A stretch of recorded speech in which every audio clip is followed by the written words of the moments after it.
Aujourd'hui, je vais te parler d'une chose que beaucoup d'entrepreneurs, beaucoup de personnes qui font dans la valorisation des déchets organiques ou alors qui veulent se lancer dans la production de charbon écologique ignorent parfaitement. C'est la caractérisation de la matière première ou la caractérisation du déchet organique qu'on veut utiliser. C'est un problème que j'ai eu à rencontrer lorsque je discute en longueur de journée avec des personnes qui me contactent pour les accompagner ou pour les former ou alors pour résoudre un problème qu'ils rencontrent dans leurs unités de production. Beaucoup se sont lancés dans la production du charbon écologique en ignorant ce paramètre fondamental, capital et important.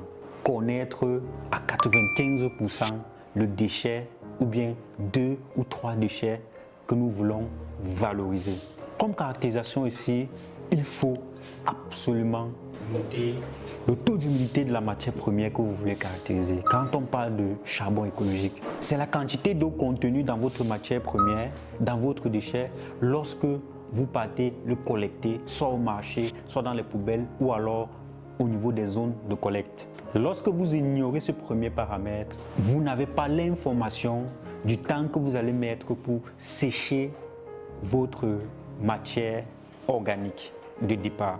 La deuxième caractéristique que les gens ignorent beaucoup et que les gens ne cherchent pas, c'est la matière sèche contenue dans leurs déchets. La matière sèche ici est la quantité de matière organique contenue dans votre déchet. Voilà pourquoi les matières ou les déchets les plus durs, je prends ici les coques de noix de coco, les coques de noix de palmiste, les épis de maïs et bien d'autres déchets à coque dure ou dure sont des déchets qui contiennent du carbone, qui sont constitués en grande partie de la cellulose qui représente l'essence de la matière première ou alors qui est une caractéristique qui montre le pouvoir calorifique que peut avoir une matière organique. Et le pouvoir calorifique ici est la quantité de chaleur qui sera dégagée par un combustible. Et le combustible ici, c'est le déchet organique que vous voulez valoriser. Je l'ai dit et je le dis parce que beaucoup produisent du charbon mais n'arrivent pas à le vendre.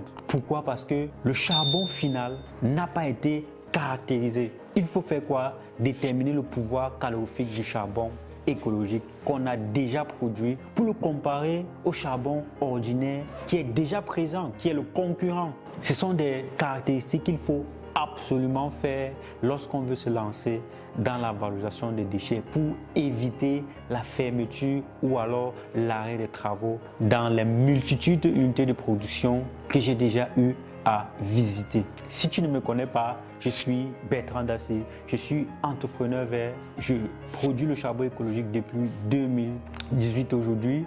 J'accompagne les jeunes, les entreprises et les entrepreneurs dans les projets de valorisation des déchets organiques, dans les projets de construction des machines adaptées pour la production du charbon écologique. Je suis certifié ISO 14001 dans le management de l'environnement et nous faisons aussi un peu du QHSE. Alors, si tu es intéressé, n'hésite pas à nous écrire pour les formations, pour l'accompagnement et pour le coaching. Comment gérer une unité de production, comment réduire les coûts de production, comment améliorer le produit final, comment avoir une briquette qui respecte les normes qui vont concurrencer le charbon de bois qui est le plus présent, le plus disponible en tout temps et en tout lieu.